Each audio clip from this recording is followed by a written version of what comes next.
Welcome. Oh, I'm excited to be here today. It has been quite a couple of weeks. And one of the things that I'm so excited to talk about today is expectations. And how does that play into the 7 steps of radical recovery of self? I am Hillary Sepulveda Brown, and so excited to be here with you for our Tuesday Radical Recovery of Self podcast.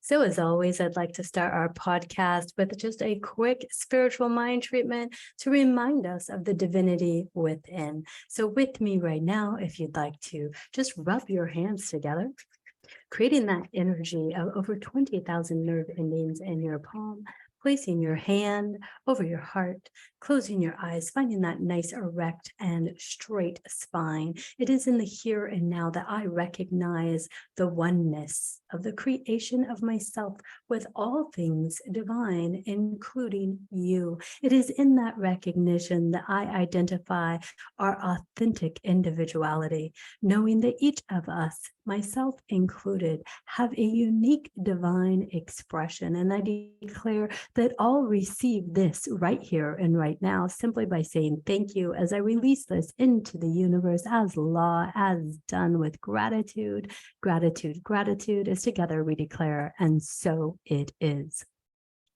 So welcome. Expectations. Expectations are a lot of similar expectations. Let me start that again. Expectations remind me a lot of that P word. You know, the P word, potential.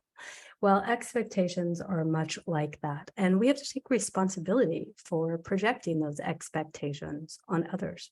So what does that look like? Well, let me tell you right now, one of the biggest responsibilities I had to take in my life was recognizing that I was putting an expectation on others to show up for me in the same manner that I perceived I was showing up for them.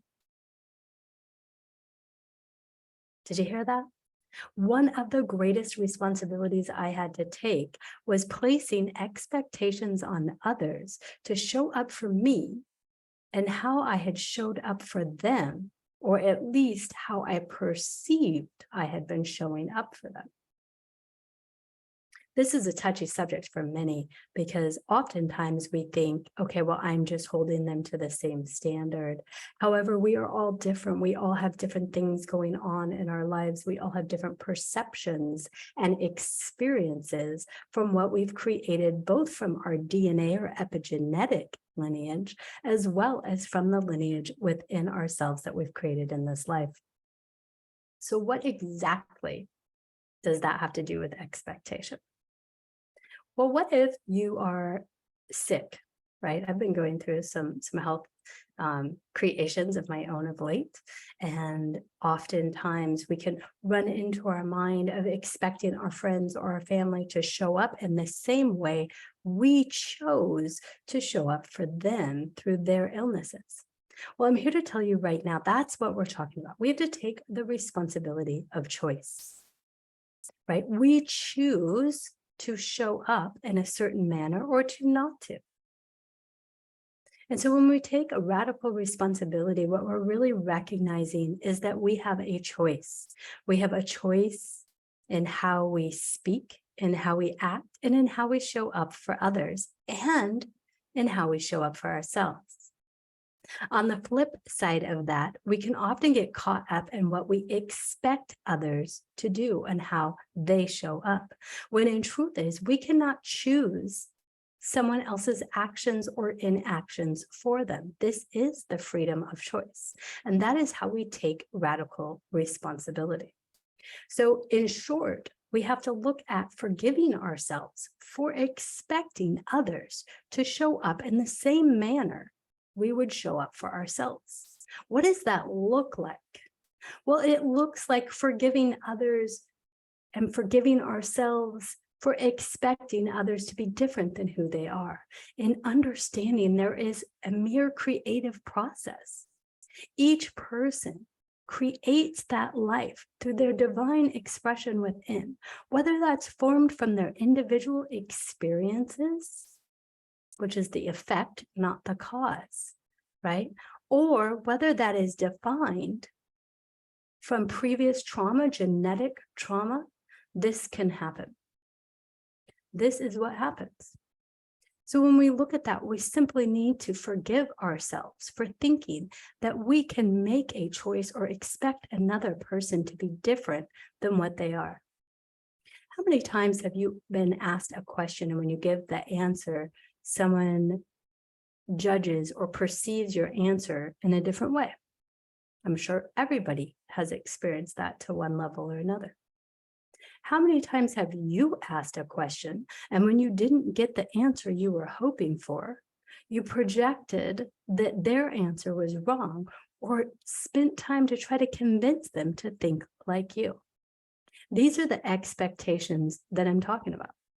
And when we look at universal law, right, we can look clearly at the law of personal responsibility.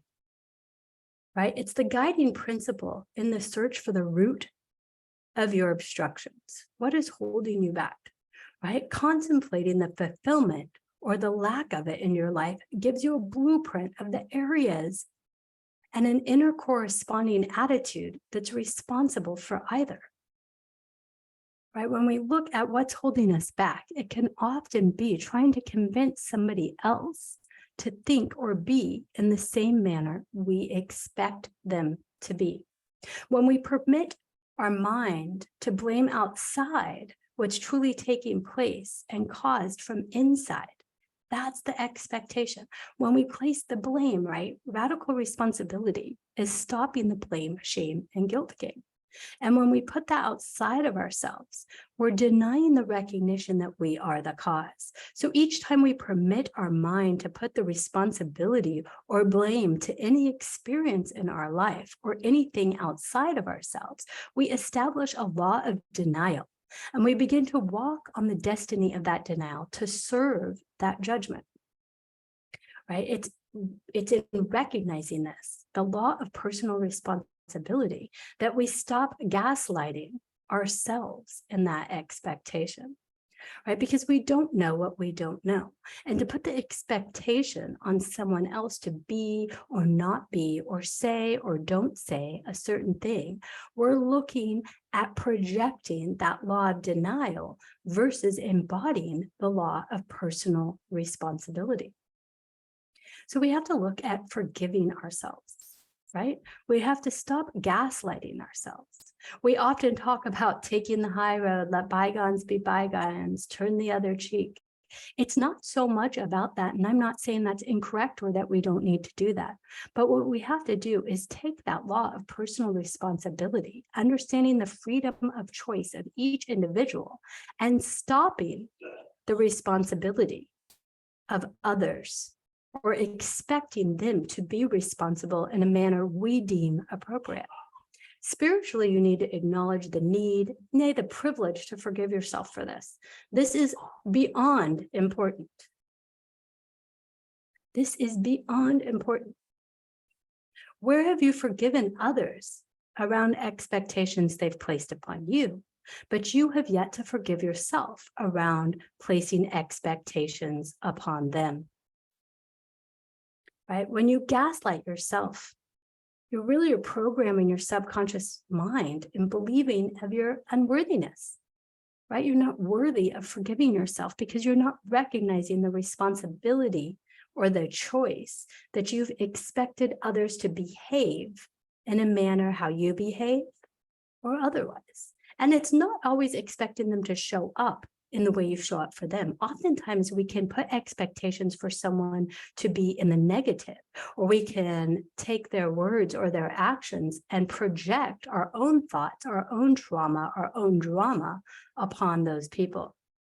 This is where we take the responsibility and we forgive ourselves. What does your self-talk sound like? Are you being the perpetrator in your life?